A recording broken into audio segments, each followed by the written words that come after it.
Hey, Bestie. Hey, bestie. We are Efron and Kara, the business besties. And if you're looking to get into the life insurance industry, either as a producer or trying to grow a team, this is the place to be. If you want to reach out to us, talk about joining our teams, you can go to thebusinessbestiespodcast.com/join, JOIN. Kara, welcome to the podcast today. What is going on? It has been a day. It has been a week. Let me just tell you.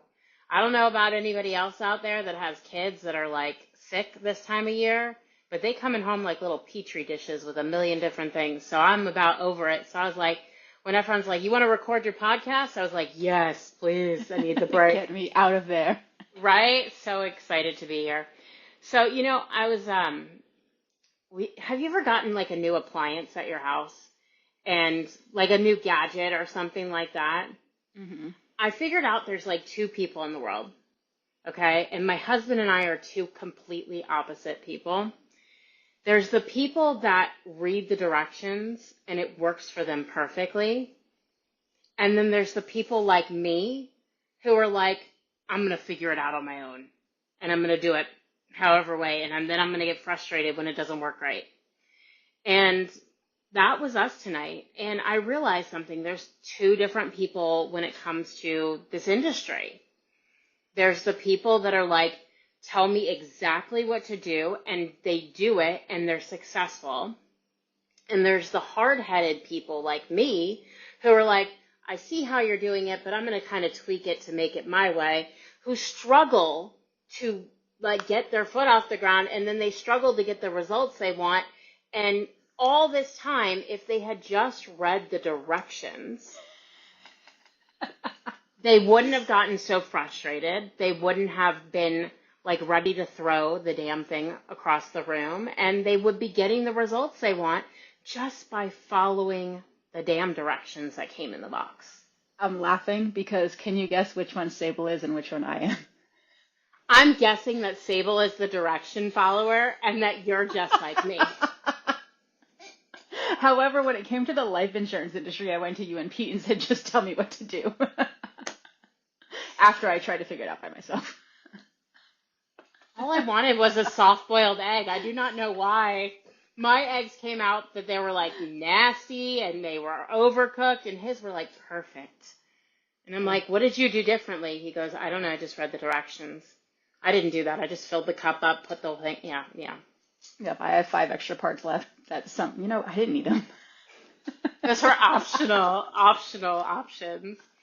I don't know why. Sometimes I feel like I have to learn things the difficult way when I know, like logically, I know if I just follow the directions, I'll be fine.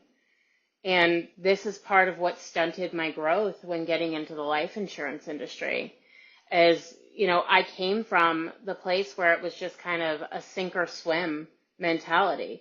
I mean, they said they offered training, but really there really was not. Like they just kind of said, here, buy leads, go out there, make sales. And I'm like, well, what am I supposed to do? They're like, you'll figure it out as you go. And I think that's where that mentality came in when I got scripts, when I got like resources and tools and the process to follow, is I was so in this mentality of I've just got to figure it out myself because it's the only way I'm going to get to where I want to go. And I think for new agents, that mentality of trying to figure it out, winging it, go at, get at your own pace, that mentality, they expect that to work. And I think that's why a lot of people fail. I mean, I think it's a mixture, though, for life insurance agents, especially when you come on board with us. You have the scripts, you have the guidance, but at the end of the day, we're not going to hold your hand through everything. So you do have to be someone who's like, okay, give me the playbook and then follow it and do your best with it, and then ask for a little bit of help along the way if you need to find the screwdriver or tighten the bolt a little bit, you know what I mean? But also you can't just rely on the directions for the whole thing. So I think it's a bit of like being that person that's like, okay, give me what I need and follow it. Do the best you can, and then ask for a little bit, and then get some of that guidance, some more of that guidance, as you go. But don't be afraid to mess up and maybe, leave a piece out for a moment because, someone's going to be there to help you fix it. So I think you need that both of those in this industry. You definitely need massive action and constant correction. And I think Taylor said it on a call, and I use it now all the time. You can't steer a parked car. And it's so true. Like, when it comes to doing what it is that we do, we can give you all the playbooks. But if you never take the first step, you never get behind the wheel, you never turn the car on, and you never put your foot on the gas, you're never going to get where you want to be.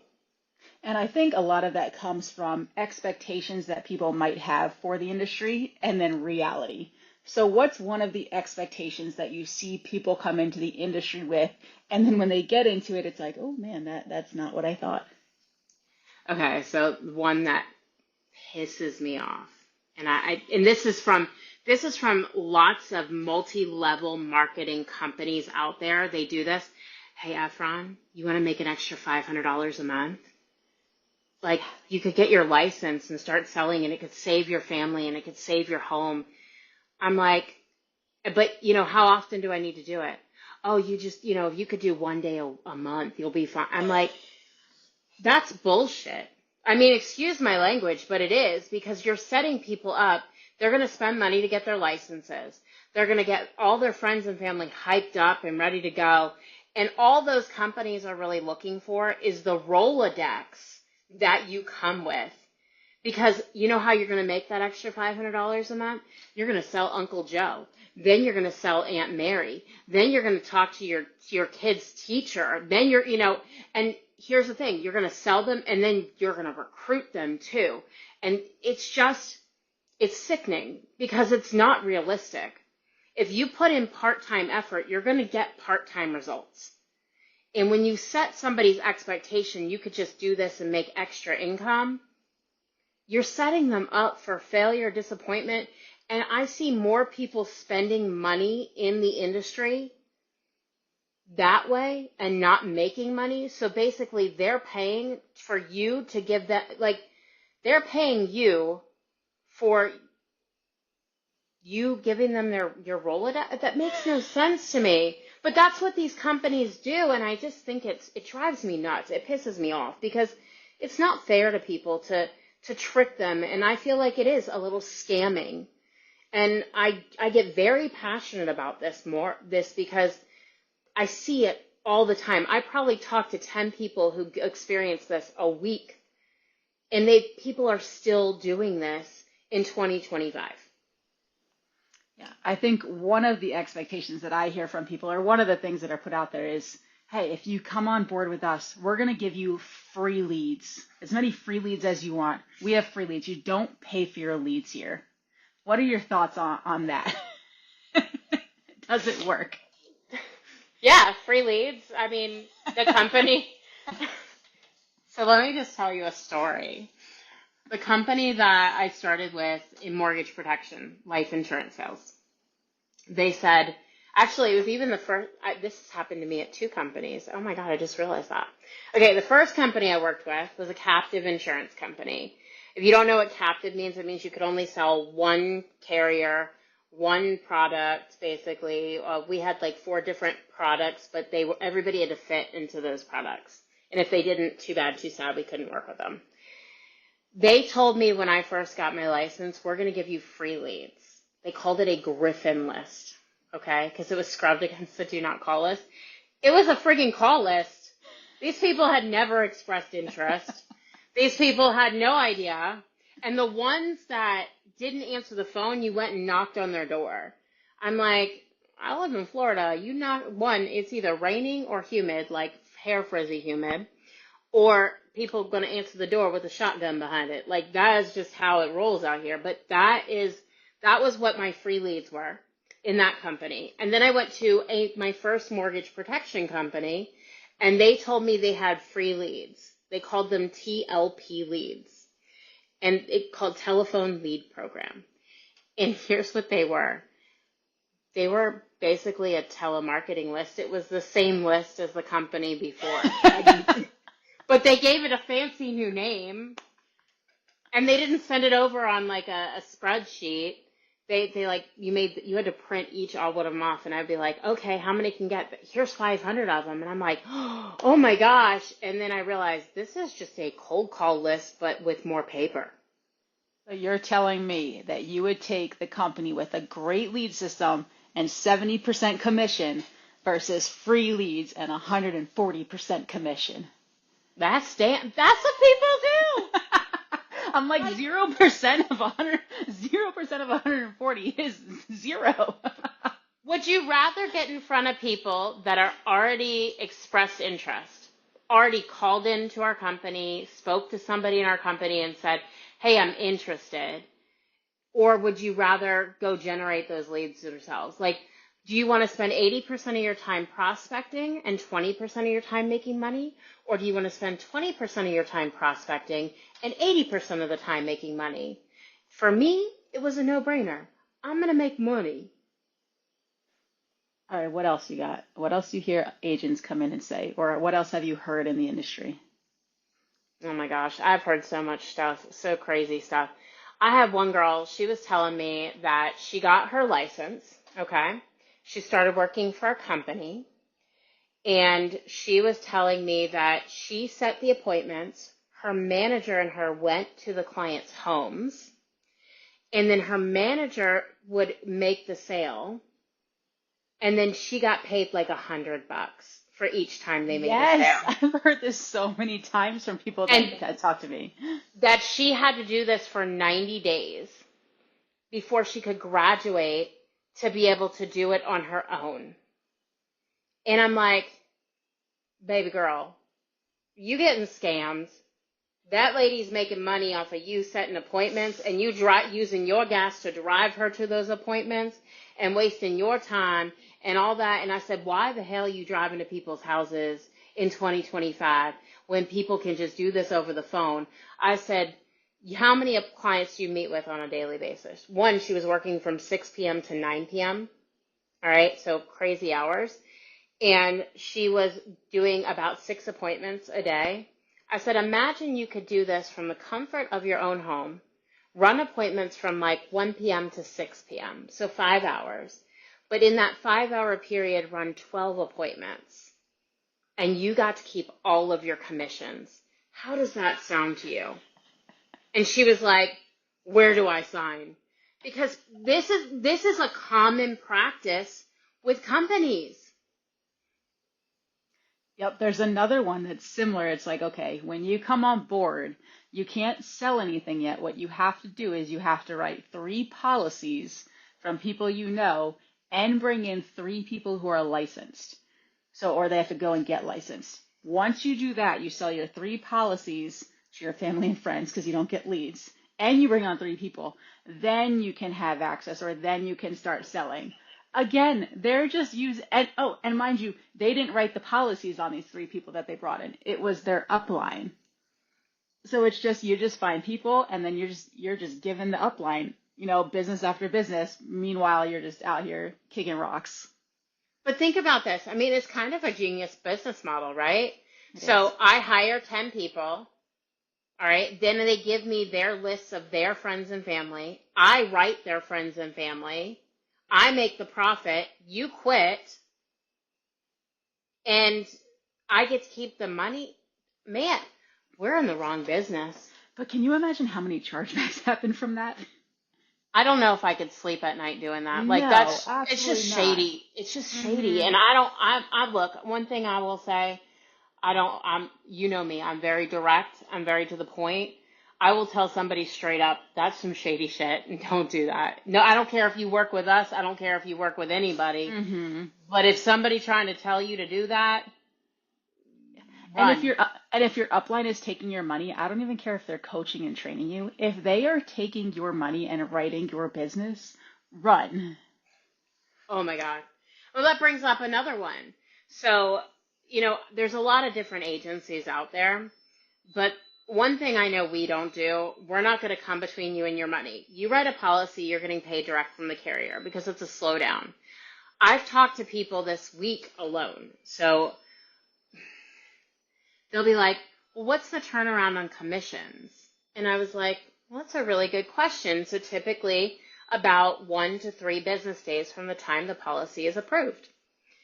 And they're telling me that they get paid once a month, and because all the commissions go into the company or to their agency owner, and then the agency owner determines out of the money that's come in what belongs to them and what the agency is going to keep.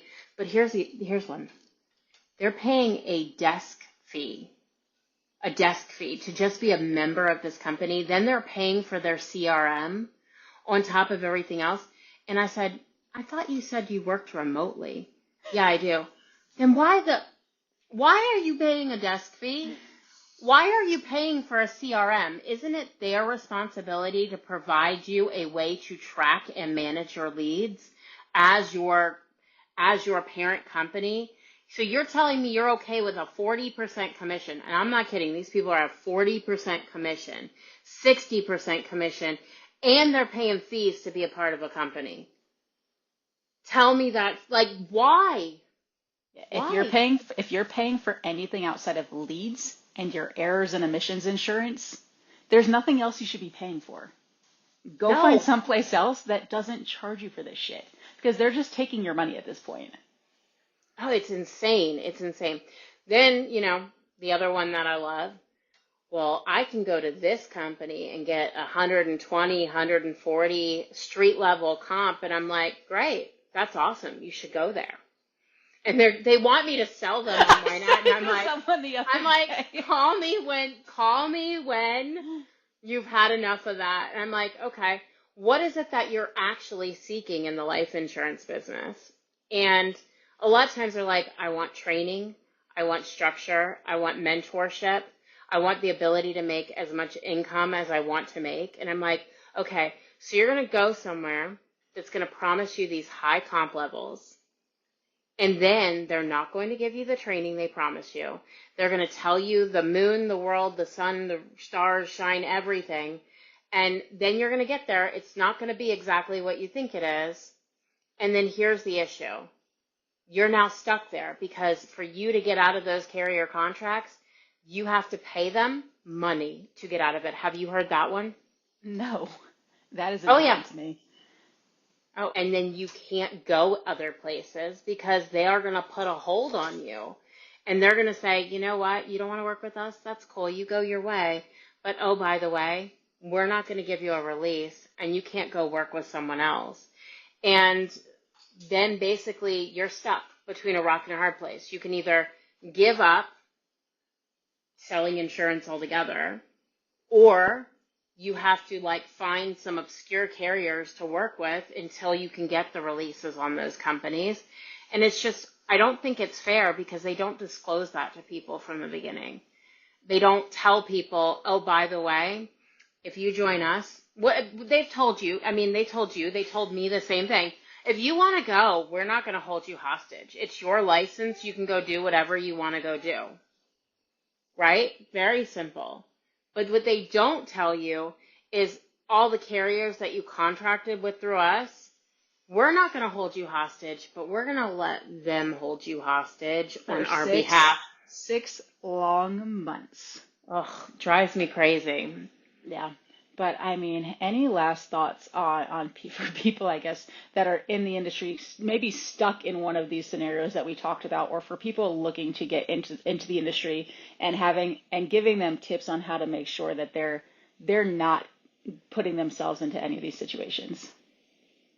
I mean, one, do some research on the company that you're getting involved in. If you're getting involved with a company that's, you Google it, and Reddit comes up with 300 things that say scam or fraud or things like that.